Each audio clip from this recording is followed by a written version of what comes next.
Hello, my beautiful friends. Namaste. I'm Jill Loftus of Nuit Astrology. Welcome to your planetary energy forecast for the week of October the 16th, 2023.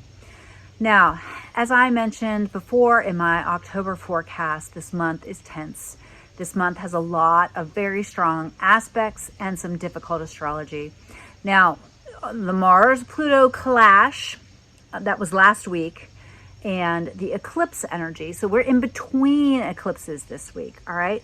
But that energy where Mars came into the square with Pluto, Mars has moved past that, right? Mars moved into the sign of Scorpio, where Mars loves to be, right? And picked up a beautiful blessing beam to Saturn in Pisces. Nice little water trine there, some nice vibes there. But now we have Mercury and the Sun traveling very close together, and they both will go through the same fire that Mars went through, right? So they're going to move into the square, the difficult angle to Pluto, and then pick up the blessing from Saturn. Now, while they're doing that, they're traveling very close together, and one of the features of the beginning of this week is going to be the Sun coming together with the south node of the moon, K2. So this is a very karmic, very karmic sign. The nodes of the moon, right? They're very karmic. And the north node tends to make things bigger. It's an amplifier, and the south node is something that takes things away. The south node tends to, in my opinion, increase the shadow traits of whatever sign it is in. And so the answer often lies across the sky where the north node is. The south node is in Libra, right? And so coming together with that Libra sun, coming together with that Libra Mercury, right? It is going to absolutely be highlighting again this week partnerships that are not positive, where you are, making sacrifices that you shouldn't, where things are not peaceful, where things are out of balance, right?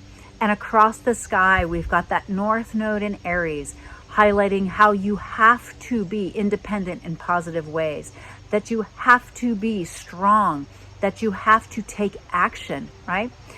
Now, it's not touching Chiron in Aries, but it's also close, right? It's within range of Chiron in Aries, really highlighting where it hurts to feel like you have to do it alone. It can be painful to feel like you have to be responsible for everything, right?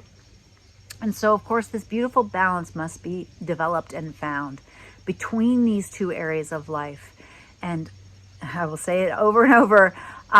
Look back, 2004, 2005, early 2006. Those are the themes that are reoccurring, not only in the world stage, but in your life as well. Okay? Now, we also need to pay attention to that Pluto at 27 degrees, right on the United States Pluto, while it's picking up these difficult angles from this, Sun in Libra.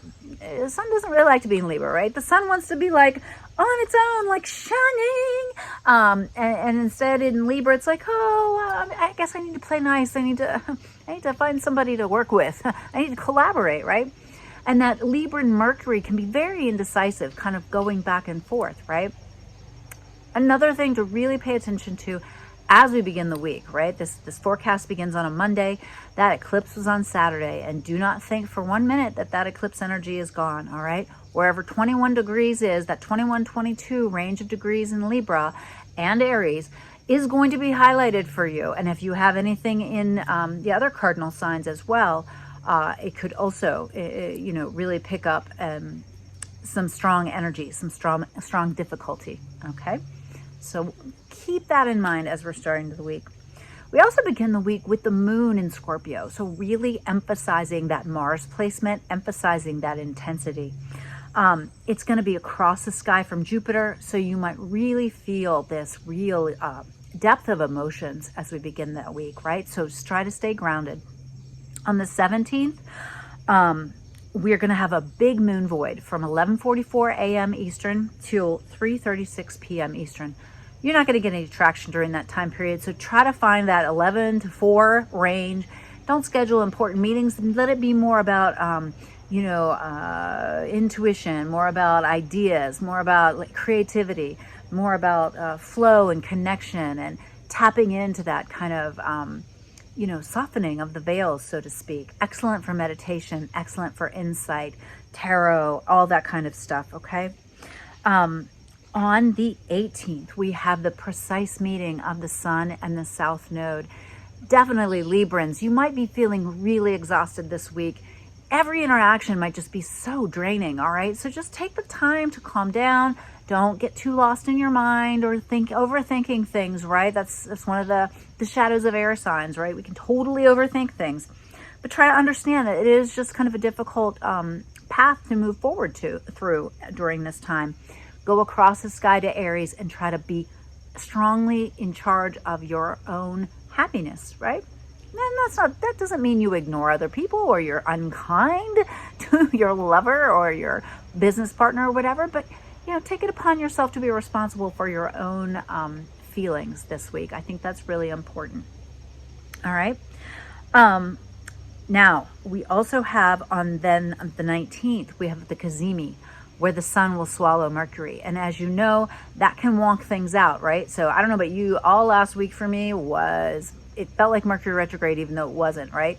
There's a ton of solar flares. There's all this, erratic energy, and it is absolutely messing with technology a little bit. So watch for that kind of miscommunication, inability to think clearly, and then once the Sun swallows Mercury, kapow, some kind of insight will come through. So make sure you're journaling, because there will be some flow of information coming through, particularly middle and end of the week. All right. Now, as the Sun and Mercury merge, they begin to square to Pluto, right? There's this clash, and it could have some themes that are related to the week before and the weekend before that, because that was when Mars stepped through this energy. And so now we have Mercury and the Sun co-present, stepping into that square. The good news is that it will be moving away from the south nodes, but still they're functioning very much like what we would call in astrology a stellium. And that is when you have 3 or more planets that are 3 degrees or less, and they have to kind of function together. It's almost like if you tied them together and said, hey, sorry, I know you'd really like to do your own thing, but like, here's your buddy Mercury and here's your buddy the South Node, and you guys got to make nice right now. It can really make the energy feel excessive.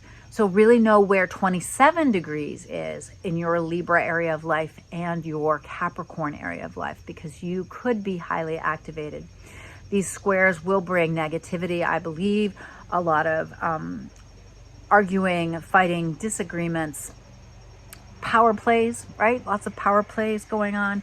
So try to step away from those power struggles to the extent that you can. Now, another thing to take note of on the 19th is there's another moon void from 3:02 in the afternoon Eastern until 9:55 p.m. So that whole afternoon, right? So there could also be some, with all this clash energy, it really is going to make communication oh so difficult. This week is not the time to have that deep heart-to-heart conversation you've been wanting to have with somebody to gain clarity. It's not going to happen this week, okay? Now, on the 20th, we still have Mercury, the Sun, and the South Node working together. Now Mercury steps into the exact square to Pluto, all right? This is heavy on the mind, very heavy on the mind. But at the same time, it is very possible that it will be some insights. There will be an aha moment. There will be oh my gosh, I have to change my mind to change my world. Or I'm functioning in a new paradigm, and this is the truth that's coming through here. I've got to understand it, right? I've got to be balanced about this. So keep an eye out for that. Now, we also begin to pick up a little helpful flow of energy. Venus in Virgo is going to begin to send trine energy, which is deep blessing energy, over to Jupiter in Taurus. Now, with the two benefics, the two kind of positive planets flowing beautifully together, this is really going to help us as we get to the end of the week. So understanding how you can take those two earth areas of your chart, the Virgo and the Taurus, and find a blend, find a solution. Venus in Virgo, she can be a little, particular, but I actually really love this because she'll see the way out of this mess, okay? She'll see the solutions there. And with a little bit of Jupiter, a little bit of optimism, I think that will help really solve some of the problems. Now, the other thing to think about during this time is we start out the week with a Scorpio moon. We go into a Sagittarius moon. Again, watch the big mouth energy Tuesday, Wednesday, Thursday. Now we get into Capricorn moon, and the Capricorn moon is actually going to bless some things up pretty good. Now, one of the things that you are going to really watch for, though, is we begin to pick up as Mercury moves out of Libra into Scorpio. It begins to pick up that trine energy to Saturn. And I'm taking a look at my computer to see what exact day.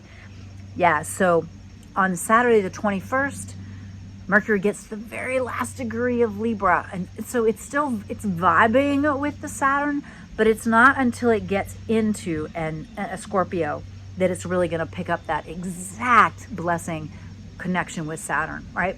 So you'll feel this shift Saturday into Sunday of like all of a sudden laser focus is the way I'm seeing it, right? But it comes from some kind of depths. It comes from a deep intuitive type of logic, okay? If you can merge that heart and head, that is a real solution there. Now you'll still be picking up a little bit of a square from the Pluto to the Mercury and to the Sun. But when we get to Monday of next week, the Sun then shifts into Scorpio as well, co-present with Mercury, right? They're just kind of hanging out together here, and picks up that lovely flow of energy with the Saturn. And that connection to the Saturn, once it changes signs, is going to really strengthen that and help to dissipate some of the clash energy that comes from the air to the earth, of Libra to Capricorn, right? Now instead, pick up the water to earth, which flows a little bit better, right? Flows a little bit better. So definitely some tension this week, but we begin to get some aid once we get Thursday, Friday, Saturday, right? That Venus, Jupiter, pretty nice. And, you know, again, this whole month, Saturn's the good guy. So do your Saturnian practices. Be steady, be committed, be stable, be strong. Work on the foundations of things. Don't just try to slap things together. And also tap deeply into your spiritual connections, because that's the Piscean vibe, right? And that's the high vibration of Scorpio blending beautifully with the sign of Pisces. All right, well, I've already done the tarot, and it's really distinctly different, okay? The two major ways to go are either the devil or the world. So you watch that and see which one you're going to choose for next week, okay? I'll be with you again next week. Here come the chickens. They're coming in for the end. I'll be here next week to guide you through the next eclipse. I hope that you found this useful and helpful. Please comment below. It really does help the channel to grow. I'm starting a new life transformation group next week, so check out the courses section online on my website. And I have one member who has canceled, so I have room to take on a couple more members into my monthly membership if you would like to get a recorded video every month that looks at your specific chart and the things that you need, and gives you a personalized tarot reading every month. So, all right, from Southwestern Virginia here with the chickens. I'll see you next time. Bye. Hello, my dear friends, and welcome to your Isis Lotus spread. This is for the week of October the 16th, 2023. Got a little shadow situation going on here with some beautiful sunlight on this fall day. So, kind of an interesting week. Let's see what the tarot has in store for us. Two possible ways to utilize this somewhat complex energy of the week.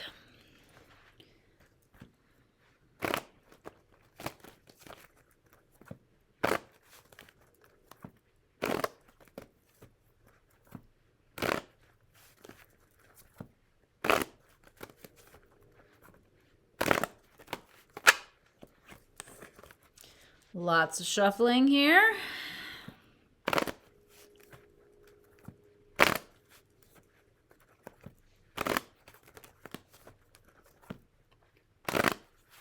All righty, friends. So as you know, this very first card indicates the basic influence of the past. And we have the Page of Cups. So in the past, there has been something that we've felt really emotionally, like intuitively pulled to start. And this is you, King of Pentacles. You're trying to be practical. You're focused on money, resources, time, energy, and staying grounded. The environment that you're in, you got a choice to make. 2 ways to go, okay? So you're kind of at this crossroads this week. As these energies culminate, Queen of Cups energy comes up. So this is the energy of the intuitive queen, a healer, a helper, someone in service to others, someone who is a good listener that other people come to. All right. Key card of the future, 5 of Wands. So be prepared for some conflicts this week. It kind of makes sense with these additional squares to Pluto coming up. And, you know, all this Libra energy tends to be opposed to conflict, but sometimes you have to take a stand. Wow. Let's see. Opposing forces in play. We've got, first off, the devil. Okay. The devil can be addiction. It can be anger. It can be a lot of the shadow energies. Mars is in Scorpio, a very devil energy. On the other side, the world. Okay. So this is a distinct difference, right? You're either in this kind of argument, difficulty, conflict, and it's going to drag you down, or it's going to bring you to success, right? The near future, key card, 10 of Pentacles. You have abundance. Money is coming towards you. Energy is coming towards you. You will have what you need, okay? This is a good reassurance. On the side with the devil, though, you know, there's this worry, this stress, this mental conflict. On the world side, we have judgment. You got a big decision that needs to be made. Over here, again, the devil, the 8 of Swords, 3 of Wands. So despite what is happening, understand that you are making progress.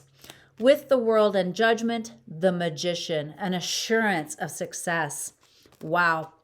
On the devil side here, now as we get to the 2 possible outcomes, we've got the 5 of Pentacles, lack, not enough money, not enough time, feeling left out, feeling like you're abandoned, feeling like you have to go seeking help, you know, kind of refugee kind of feeling here.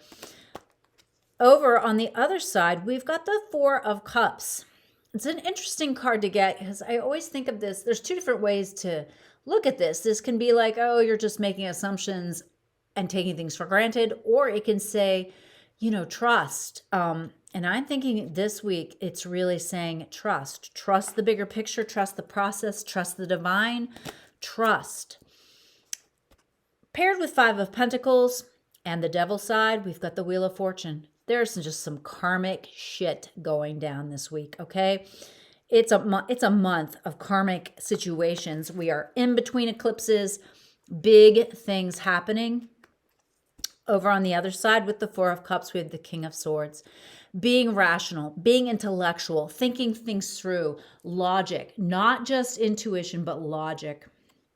So we've got 2 extremely different ways to handle the energy, okay? But watch for the conflict. The conflict can be external to you.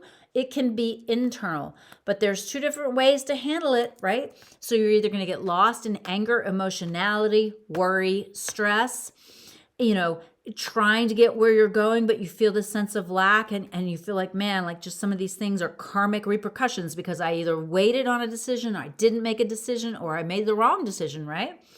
So instead, let us try to go towards the world, towards this idea of cosmic success, of making good decisions, of being aware that we have everything we need, not coming from a place of lack, coming from a place of trusting the process, but also being really logical as we go about it. All right, well, I'm wishing you the most amazing week. Stay totally grounded, slow down, take deep breaths, and I will see you next week. All right, bye.